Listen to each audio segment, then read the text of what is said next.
जय श्री राम दोस्तों, आप देख रहे हैं YouTube चैनल ज्ञान स्टार प्लस। तो दोस्तों, आप सभी का हार्दिक स्वागत और अभिनंदन। देखिए दोस्तों, आज हमने आपके लिए बड़ा ही सुंदर प्रश्न चुना है। प्रश्न इस प्रकार से है कि कौन सी कन्या माता के गर्भ में विधवा हो गई। देखिए दोस्तों, देखते हैं कौन सी कन्या अपनी माता के गर्भ में विधवा हो गई थी। इसका उत्तर जानने से पहले जो भाई हमारे चैनल पर नए हैं, उन भाइयों से मेरा निवेदन है कि वे भाई हमारे चैनल को सब्सक्राइब जरूर कर दें, साथ ही बेल आइकन को भी प्रेस कर दें, जिससे कि आने वाले वीडियो का नोटिफिकेशन आपको मिलता रहे। तो देखिए दोस्तों, आते हैं मुख्य कथा वस्तु पर। क्या हुआ, जब महाभारत का युद्ध समाप्त हुआ था और उसमें से थोड़ा ही समय गुजरा था, 10-20 दिन का, तो अर्जुन अपने दिमाग को फ्रेश करने के लिए इधर उधर घूमने लगा और भगवान श्री कृष्ण जा चुके थे द्वारका के लिए। तो पहुंच जाता है अर्जुन बासुकी नाग के यहाँ पर, क्योंकि बासुकी नाग यहाँ राज करता था।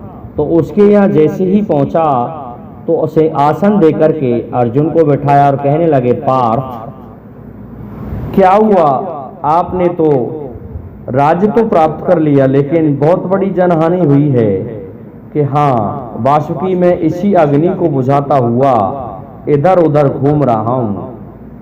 कहने लगे, आओ कोई खेल खेल लेते हैं। इस तरह से वासुकी ने कहा कि कौन सा खेल, कि जो तुमने दूत खेला था उसी दूत को अब खेल लो। कि नहीं भाई, उसे हम नहीं खेलते तो ये महाभारत का युद्ध नहीं होता, इसलिए मैं नहीं खेलना चाहता। दोस्तों, उस समय उत्तरा का गर्भ मैच्योरिटी की तरफ हो रहा था, परिपक्वता की तरफ बढ़ रहा था। और क्या होता है, अर्जुन खेलने के लिए तैयार हो जाता है और वासुकी शर्त लगाता है कि हमारे यहाँ पर अर्जुन, जैसे तुम्हारे यहाँ तुम्हारी पुत्र वधू उत्तरा गर्भवती है, उसी प्रकार से हमारे यहाँ हमारी पुत्र वधू गर्भवती है, और वो पुत्र वधू उसकी जो भी संतान होगी हम उसका विवाह तुम्हारे यहाँ कर देंगे। अगर लड़की हमारे होती है तो हम तुम्हारे लड़का हुआ तो उससे विवाह कर देंगे, और यदि ऐसा नहीं हुआ तो विपरीत हुआ तो तुम हमारे यहाँ कर देना। इस तरह की शर्त दोनों के मध्य में हो जाती है और खेलने लगते हैं दोनों। तो कहते हैं उस जुए के खेल में अर्जुन ने हरा दिया था वासुकी को। वासुकी कहने लगे, ठीक है, अब हम जो हार गए या जीत गए, लेकिन हमारी शर्त यथास्थिति रहेगी। इस तरह से एक दूसरे का मन बहलाते रहे और उसके पश्चात अर्जुन आ जाते हैं। अब जब देखा थोड़े दिन पश्चात, महीने 20 दिन की कमी थी, कि वासुकी नाग की जो रानी थी, पुत्र वधू थी, उसके से लड़की पैदा हुई। उसका नाम था नवल दे। और इधर जो परीक्षक पैदा हुआ उत्तरा के गर्भ से। अब देखिए, वो गर्भ में ही विधवा कैसे हो गई थी। जिस समय युद्ध चल रहा था, उसी युद्ध में अश्वत्थामा ने अपने पिता का बदला लेने के लिए द्रौपदी के 5 पुत्रों को समाप्त कर दिया था, और द्रौपदी के अलावा 5 पांडवों को भी वो मारना चाहता था। जब प्रातःकाल हुआ और इस बात का पता चला कि अश्वत्थामा ने ऐसा किया है, तो 5 पांडव तिलमिला उठे अश्वत्थामा को मारने के लिए। लेकिन भगवान श्री कृष्ण सब कुछ जानते थे कि इस युद्ध में अश्वत्थामा ऐसा है जो चिरंजीवी है, ये किसी के हाथों नहीं मर सकता, इसे केवल दंडित किया जा सकता है। तो दोस्तों, उसने पांडवों को समाप्त करने के लिए ब्रह्मशील अस्त्र का आह्वान किया, और ब्रह्मशील अस्त्र ऐसा था जिसका मंत्र या तो गुरु द्रोणाचार्य जानते थे वापस लेने का, या अर्जुन जानते थे। बाकी गुरु द्रोणाचार्य ने अश्वत्थामा की ये स्थिति देखते हुए उसे ये वापस लेने का मंत्र नहीं बताया, और उसका परिणाम क्या हुआ, उसने ब्रह्मशील अस्त्र चला दिया। अर्जुन चलाने लगा तो उसी समय भगवान कृष्ण ने रोक दिया। कहने लगे, कैसा है पार्थ, इस अस्त्र को आप मत चलाइए, नहीं तो निश्चित है आप इससे मारे जाओगे सभी और सृष्टि का विनाश हो जाएगा। इसलिए सृष्टि का विनाश नहीं होना चाहिए, अपना अस्त्र वापस ले लो। तो अर्जुन ने अपना अस्त्र वापस ले लिया। जब भगवान श्री कृष्ण कहने लगे कि अश्वत्थामा अपना अस्त्र वापस लो, तो इस पर अश्वत्थामा ने हंस करके कहा कि ऐसा है छलिया कन्हैया, तुम इनका खूब साथ दे लो, लेकिन मैं क्या करूं, मेरी मजबूरी है, मैं ब्रह्मशील अस्त्र को वापस लेने का मंत्र जानता ही नहीं। इस पर भगवान श्री कृष्ण ने क्या किया कि ऐसा है तो आप पांडवों को तो अब नहीं मार सकते, क्योंकि इन्होंने अपना अस्त्र वापस ले लिया, इसलिए इसकी दिशा कहीं अन्यत्र मोड़ दो। दोस्तों, अश्वत्थामा ने उस अस्त्र की दिशा उत्तरा के गर्भ की तरफ कर दी, और वह ब्रह्मशील अस्त्र उत्तरा के गर्भ में प्रवेश कर गया। इससे क्या हुआ, वह जो बालक जो उत्तरा के गर्भ में पल रहा था, परीक्षित, उसकी स्थिति खराब होने लगी और मृत अवस्था को प्राप्त होने लगा। तो माता के गर्भ में परीक्षित मर गया था, लेकिन भगवान ने क्या किया, भगवान श्री कृष्ण ने इस सब को समाप्त करने के लिए अपने मुकुट में से एक मोर मुकुट छोड़ दिया, और ब्रह्मशील अस्त्र ने जैसे ही भगवान के उस मोर मुकुट को देखा, तो मोर मुकुट को देखते ही ब्रह्मशील अस्त्र रुक गया और वापस आने लगा, जिससे उत्तरा की तबीयत फिर से वह स्वस्थता को प्राप्त होने लगी। और भगवान ने ब्रह्मदेव से बात करके कि आपने ऐसे अयोग्य व्यक्ति को अपना ब्रह्मशील अस्त्र प्रदान कर दिया है, जो वापस लेना भी नहीं जानता, उसने इसका दुरुपयोग किया है ब्रह्मदेव, इसलिए इसे क्या दंड दिया जाए। ब्रह्मा जी कहने लगे, हे प्रभु, मुझसे ये बहुत भयंकर गलती हुई, मुझे पता था कि अश्वत्थामा बच्चों को भी नहीं छोड़ेगा गर्भ में, और इसलिए इसने ये जघन्य अपराध किया है। दोस्तों, गर्भपात में बच्चे को मारना सबसे बड़ा अपराध माना जाता है, इसलिए भगवान श्री कृष्ण ने उसे क्या दंड दिया कि ऐसा है, इसकी मणि को निकाल लिया जाए। तो दोस्तों, सभी पांडवों ने उसे जकड़ के पकड़ लिया और भीमसेन ने उसकी मणि को निकाल लिया। उसके मस्तिष्क से रक्त बहने लगा।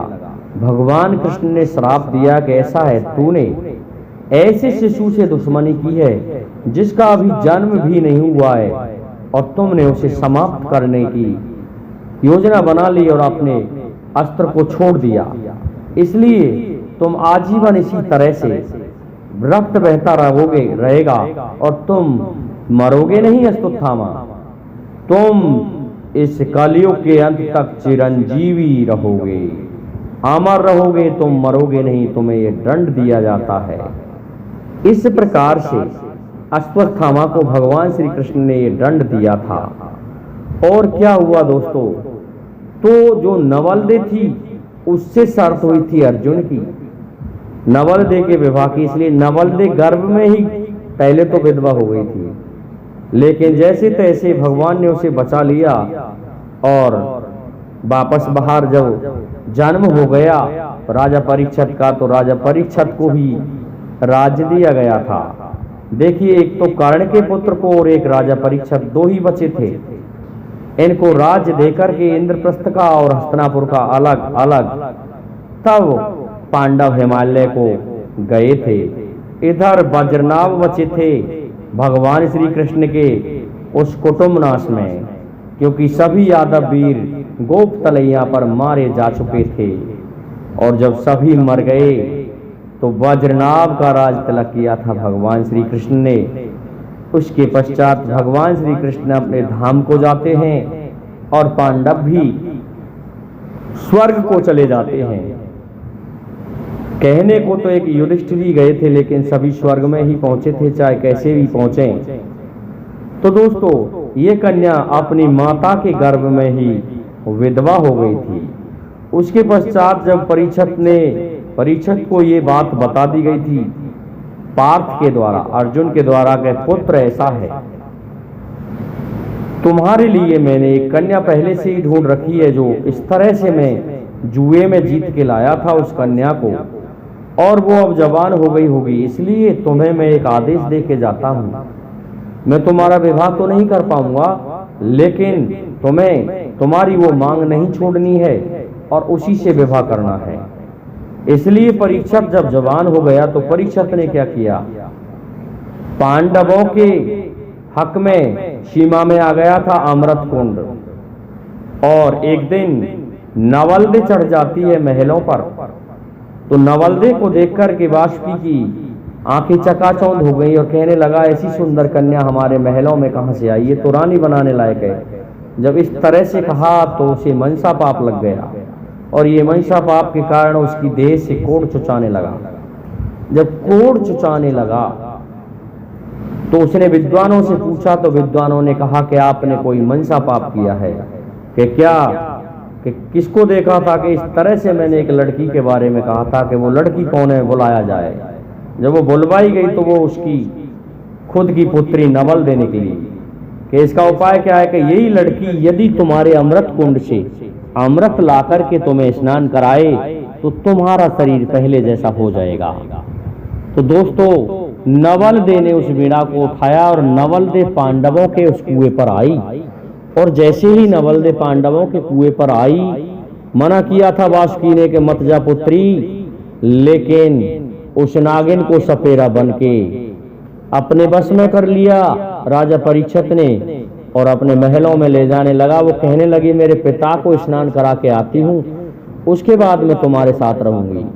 अपने पिता को स्नान कराने गई और उसके मस्तिष्क पर एक अंगूठा इस प्रकार से रख दिया, वहां तक वह अमृत का जल नहीं जा सका था। और जब वो जल नहीं गया तो एक स्थान पर थोड़ा सा कोढ़ रह गया। वासुकी कहने लगे, पुत्री अब की बार और लेके आओ। तो वो फिर से जल भरने के लिए उस अमृत कुंड पर जाती है, और परीक्षित उसे जबरदस्ती अपनी रानी बना के अपने महलों में ले जाता है। इस पर नवलदे कहने लगी कि ऐसा है, आप रानी तो बना रहे हो, लेकिन मेरे पिता तुम्हें छोड़ेंगे नहीं कि हम जल महल बनाएंगे। तो जल महल का निर्माण किया था दोस्तों दिल्ली में, हस्तिनापुर में राजा परीक्षित ने। फिर भी वहां पर भूरी सिंह जो श्यावड़ है वो पहुंच गया था और वो नहीं डस पाया। उसने क्या किया दोस्तों, फेरे डाल दिए, क्योंकि उसके मुंह में एक अन्न का रेशा चला गया था जब वो मोरी में बैठा था। इस प्रकार से उसने नहीं डसा। दूसरा वीणा तक्षक ने उठाया था कि मैं बदला लूंगा उस पांडव से।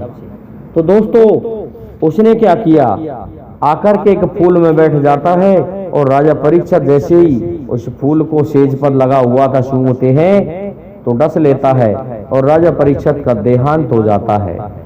दोस्तों, उसके पश्चात में नवलदे विधवा हो जाती है। तो देखिए, नवलदे 2 बार विधवा हुई थी, ये भी बड़ी विडंबना है इस प्रश्न की। और फिर उसके गर्भ से जन्मेजय उत्पन्न हुआ। जन्मेजय ने अपने पिता के बदला लेने के लिए नाग यज्ञ किया था। इस तरह के मंत्र छोड़े थे कि जल से भी सर्प आने लगे, सभी जगह से सांप आ करके उस यज्ञ कुंड में जलने लगे। अंत में कहते हैं माता कद्रू ने विनती की थी गरुड़ों की मां से, और उसने आकर के विनती करने के पश्चात नवलदे को अपने वश में किया। और नवलदे जब देखती है कि उसके भाई परीक्षित को अब खींच के लाया जा रहा है, तो जैसे ही जलाने को हुए उसे उस हवन कुंड में, तो उसी समय क्या करते हैं, क्या कहती है नवलदे कि मेरे पिता के वंश को मत मिटाइए पुत्र। कहने लगा, जन्मेजय माँ तू ले गई पूरी झुंडी को। इस प्रकार से पछताने लगता है जन्मेजय और यज्ञ समाप्त हो जाता है। तो दोस्तों, माता के गर्भ में नवलदे विधवा हुई थी। मैं समझता हूँ आपको इस प्रश्न का उत्तर आया होगा। ये वीडियो आपको अच्छा लगा होगा दोस्तों। जय हिंद, जय भारत, जय जय श्री राधे, जय जय श्री राम।